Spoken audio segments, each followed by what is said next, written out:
ಬಾಗಲಕೋಟೆ ಜಿಲ್ಲೆ ಹುನಗುಂದ ತಾಲೂಕಿನ ಕರಡಿ ಹೋಬಳಿ ವ್ಯಾಪ್ತಿಯ ಹಗೇದಾಳ ಗ್ರಾಮದ ರೈತರಾದ ಭರಮಗೌಡ ಸಕ್ರಗೌಡ ಅಗಸಿಮುಂದಿನರ ಜಮೀನು ರಿಸನಂಬರ 82/1 ಮತ್ತು ರಿಸನಂಬರ 33 ಒಟ್ಟು 5 ಎಕರೆ ಜಮೀನಿನಲ್ಲಿ ರಾಶಿ ಮಾಡಲೆಂದು ಸಂಗ್ರಹಣೆ ಮಾಡಿ ಗುಡ್ಡೆ ಹಾಕಿದ ಬೆಳೆದ ಕಡಲೆ ಬೆಳೆಯು ದಿನಾಂಕ ಫೆಬ್ರವರಿ 10, 2026 ರಂದು ತಡರಾತ್ರಿ ಆಕಸ್ಮಿಕ ಬೆಂಕಿ ತಗುಲಿದ ಅವಘಡದಿಂದ ಸುಮಾರು 70 ರಿಂದ 80 ಸಾವಿರ ರೂಪಾಯಿಗಳಷ್ಟು ಬೆಳೆ ಸುಟ್ಟು ಕರಕಲಾದ ಘಟನೆಯು ತಡವಾಗಿ ಬೆಳಕಿಗೆ ಬಂದಿದೆ.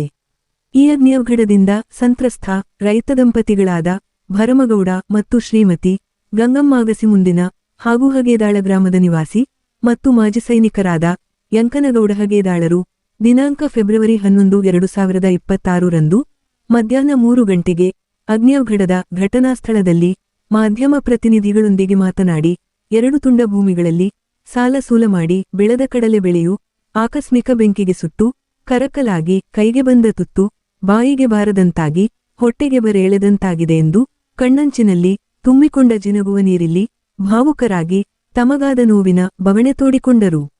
ನಂತರ ದೇಶಕ್ಕೆ ಬೆನ್ನೆಲುಬಾಗಿ ಅನ್ನ ಹಾಕುವ ರೈತರಿಗೆ ಕಾಲಕಾಲಕ್ಕೊಂದೆಡೆ ಅತಿವೃಷ್ಟಿ ಮತ್ತು ಅನಾವೃಷ್ಟಿಯಂತಹ ಸಂಕಷ್ಟಗಳು ಎದುರಾಗುತ್ತಿದ್ದರೆ ಮತ್ತೊಂದೆಡೆ ಈ ರೀತಿಯ ಆಕಸ್ಮಿಕ ಅಗ್ನಿಯವಘಡಗಳು ಮರ್ಮಘಾತ ನೀಡಿ ರೈತರ ಬೆನ್ನೆಲುಬು ಮುರಿದು ದಯನೀಯ ಸ್ಥಿತಿಗೆ ತಳ್ಳುತ್ತವೆ. ಹಾಗಾಗಿ ತಾಲೂಕಾ ಆಡಳಿತ ಮತ್ತು ಸರಕಾರವು ಈ ಅನಿರೀಕ್ಷಿತ ಅಗ್ನಿಯವಘಡವನ್ನು ಗಂಭೀರವಾಗಿ ಪರಿಗಣಿಸಿ ಸಂತ್ರಸ್ತರಾದ ರೈತ ದಂಪತಿಗಳಿಗೆ ಅಗ್ನಿಯವಘಡದಲ್ಲಿ ಕರಕಲಾದ ಬೆಳೆಗೆ ಸರಿಸಮಾನವಾದ ನಷ್ಟ ಪರಿಹಾರವನ್ನು ತ್ವರಿತವಾಗಿ ಒದಗಿಸುವ ಪ್ರಾಮಾಣಿಕ ಪ್ರಯತ್ನವೂ ಆಗಬೇಕೆಂದು ಆಗ್ರಹಿಸಿದರು. ನಂತರ ಕಳೆದೊಂದು ವರ್ಷದ ಅವಧಿಯಲ್ಲಿ ತಮ್ಮ ಜಮೀನಿನಲ್ಲಿ ಹಾಗೂ ಮಹಾಂತಗೌಡ ಪಾಟೀಲ ಮತ್ತು ಶರಣಪ್ಪಾಡ ವಿಭಾವಿ ಎಂಬ ರೈತರ ಜಮೀನಿನಲ್ಲಿ ನೀರಾವರಿ ಬೇಸಾಯಕ್ಕೆಂದು ಸುಮಾರು 25 ರಿಂದ 30 ಸಾವಿರ ರೂಪಾಯಿಗಳ ಮೋಟಾರ್ ಪಂಪಗಳನ್ನು ಯಾರೋ ಕದೀಮರು ಕಳ್ಳತನ ಮಾಡಿದ್ದಕ್ಕೆ ಹುನಗುಂದ ಪೊಲೀಸ್ ಠಾಣೆಯಲ್ಲಿ ದೂರು ದಾಖಲಿಸಲು ಹೋದರೆ ಯಾರು ಕದ್ದಿಕೊಂಡು ಹೋಗಿದ್ದಾರೆ ಅವರ ಹೆಸರು ಹೇಳಿ ಹಿಡಿದುಕೊಂಡು ಬರುತ್ತವೆ ಎಂದು ಪೊಲೀಸ್ ಸಿಬ್ಬಂದಿಗಳು ಹೇಳುತ್ತಾರೆಂದು ಹೇಳಿ ಕಳಿಸಿರುವುದಾಗಿ ತಮ್ಮ ನೋವು ತೋಡಿಕೊಂಡರು. ಈ ಘಟನೆಯಿಂದ ಗಮನಿಸಬೇಕಾದ ಬಹುಮುಖ್ಯ ಸಂಗತಿಯೇನೆಂದರೆ ಕಳ್ಳಕಾರರನ್ನು ಕದೀಮರನ್ನು ಅಪರಾಧಿಗಳನ್ನು ಸಾರ್ವಜನಿಕರೇ ಹೆಸರು ಹೇಳಬೇಕು, ಹಿಡಿದುಕೊಂಡು ಬರುತ್ತೇವೆ ಎನ್ನುವುದಾದರೆ ಪೊಲೀಸ್ ಠಾಣೆ ಹಾಕಬೇಕು ಹಾಗೂ ಸರಕಾರದಿಂದ ವೇತನ ವಾಹನ ಸೌಲಭ್ಯ ಸೇರಿ ಇತರೆ ಸೌಕರ್ಯದಿಂದ ಅಧಿಕಾರ ಪಡೆದಿರುವ ಸಿಬ್ಬಂದಿಗಳು ಯಾತಕ್ಕೆ ಬೇಕೆಂಬ ಪ್ರಶ್ನೆ ಹುಟ್ಟುವುದರ ಜೊತೆಗೆ ಯಾವ ಪೊಲೀಸ್ ಸಿಬ್ಬಂದಿಯೂ ರೈತರಿಗೆ ಹೇಳಿರುವರೋ ಅವರೇ ಉತ್ತರಿಸಬೇಕೆಂಬುದು ಸೂಚಿಸುತ್ತದೆ. ನಂತರ ಸಾಂವಿಧಾನಿಕ ಮತ್ತು ಕಾನೂನಾತ್ಮಕವಾಗಿ ಜವಾಬ್ದಾರಿಯುತ ಸ್ಥಾನದಲ್ಲಿದ್ದು ಬೇಜವಾಬ್ದಾರಿತನ ಮತ್ತು ಉದ್ದಟತನದ ಹೇಳಿಕೆಯು ಶಿಸ್ತಿನ ಮತ್ತು ಸಾರ್ವಜನಿಕ ಸಂರಕ್ಷಣೆಯ ಶಕ್ತಿಯೆಂದು ಕರೆಸಿಕೊಳ್ಳುವ ಪೊಲೀಸ್ ಇಲಾಖೆಗೆ ಉಡಾಪೆ ಹೇಳಿಕೆಗಳು ಶೋಭೆ ತರುವಂತಹದ್ದಲ್ಲ ಹಾಗೂ ಮಸಿ ಬೆಳೆಯುವ ಕೆಲಸವಾಗುತ್ತದೆ ಎಂದರೆ ತಪ್ಪಾಗಲಿಕ್ಕಿಲ್ಲ.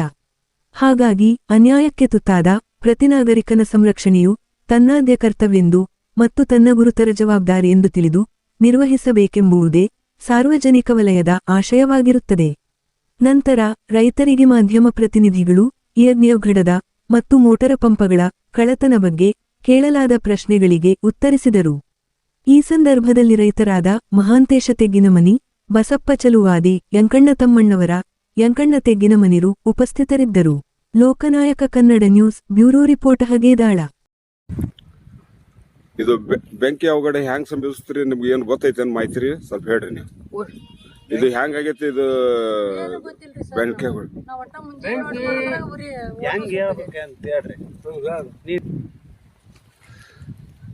ಹ್ಯಾಂಗ್ ಸಂಭವಿಸಿತ್ರಿ? ಇದು ಅಗ್ನಿಗ ಅವಘಡ, ಅದ್ರ ಬಗ್ಗೆ ಸ್ವಲ್ಪ ಮಾಹಿತಿ ಕೊಡ್ರಿ. ನಾವು ರಾತ್ರಿ ಬಂದ್ ನೋಡಿದ್ರಿ ಇತ್ರಿ, ಮುಂಜಾನೆದ್ದ ಬಂದ್ ನೋಡಿದ್ರಾಗ 9 ಗಂಟೆಗೆ ಬೂದಿ ಐತ್ರಿ. ಬೂದಿ ಐತ್ರಿ. ಎಷ್ಟು ಎಕರೆ ಹೊಲ ರೀ ಇದು? ಎಕರೆ 16 ಗುಂಟೆ ರೀ. 5 ಎಕರೆ ರೀ. 5 ಎಕರೆ ಹೊಲ. 5 ಎಕರೆ.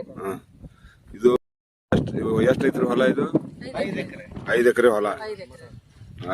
ಏನ್ ಕಡ್ಲಿ ಪೂರ್ತಿ ಕಡ್ಲಿನ ಹಾಕಿದ್ರಿ? ಎಷ್ಟು ಖರ್ಚು ವೆಚ್ಚಾಗೈತ್ರಿ? ಖರ್ಚು 16 ಸಾವಿರ ರೀ. ಎಣ್ಣೆ ಹೊಡೆದೊಂದು 8 ಸಾವಿರ ರೀ. ಕಸ ತೆಗೆದೊಂದು 5 ಸಾವಿರ. ಎಲ್ಲ ಸೇರಿ ಒಂದು 60-70 ಸಾವಿರ ರೂಪಾಯಿ ಖರ್ಚಾಗೈತ್ರಿ. ಇದು ನಿಮ್ಗೆ ಹ್ಯಾಂಗ ಹತ್ತಿದ್ದು ಇದ್ರ ಬಗ್ಗೆ ಮಾಹಿತಿ ಗೊತ್ತಿಲ್ಲ?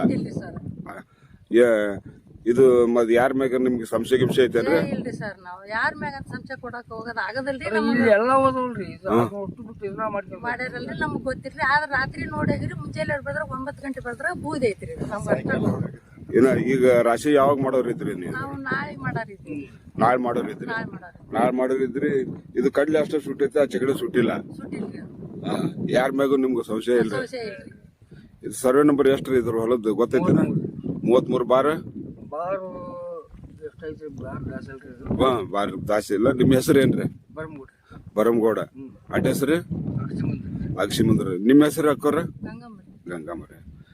ಈಗ ಯಾರಿಗಾರ ಇದ್ರ ಬಗ್ಗೆ ಮಾಹಿತಿ ಕೊಟ್ಟಿರೇನ ತಹಶೀಲ್ದಾರ್ ಆಫೀಸ್ಗೆ ಅಲ್ಲಿರ?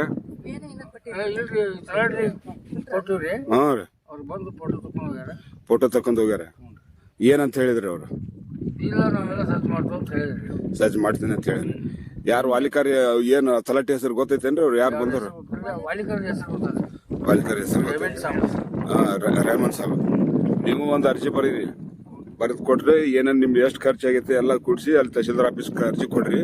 ಒಂದದು ಕೊಟ್ಟು ಬರ್ದು ತೊಗೊಂಬರ್ರಿ ಅದನ್ನ ಎಲ್ಲ. ಇದು ನಾವು ಪ್ರಸಾರ ಮಾಡ್ತೀವಿ ಸರ್ಕಾರಕ್ಕೆ ಆಗುವಷ್ಟು. ನಿಮ್ಗೆ ಆದಷ್ಟು ನಿಮ್ಗೆ ಎಷ್ಟು ಏನು ಸ್ವಲ್ಪ ಖರ್ಚಿದ ಅಷ್ಟು ಪರಿಹಾರ ಕೊಟ್ರು ಕೊಡ್ಲಕ್ಕ ಅದಕ್ಕೆ ಒತ್ತಾಯ ಮಾಡಿಸ್ತೀನಿ.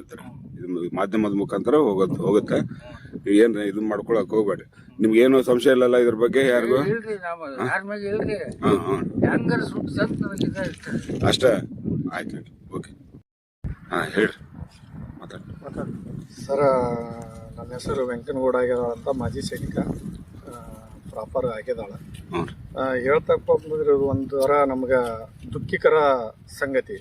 ಯಾಕಪ್ಪ ಅಂದ್ರೆ ಒಬ್ಬ ರೈತ ನಮ್ಗೆ ಅನ್ನ ಬೆಳೆದು ಇಡೀ ದೇಶಕ್ಕೇನೆ ಅನ್ನ ಹಾಕುವಂತ ರೈತ, ಈ ರೈತನಿಗೆ ಈ ತರ ಅನ್ಯಾಯ ಆಗಿದೆ ಅಂದ್ರೆ ಬಹಳ ದುಃಖ ಆಯ್ತು. ಅದೇ ರೀತಿ ಇದು ಈಗ ಸುಟ್ಟಿದ್ದು 5 ಎಕರೆದ್ದು ಲಂಸಮ್ ಇದು ಸುಟ್ಟಿದೆ ಸರ್.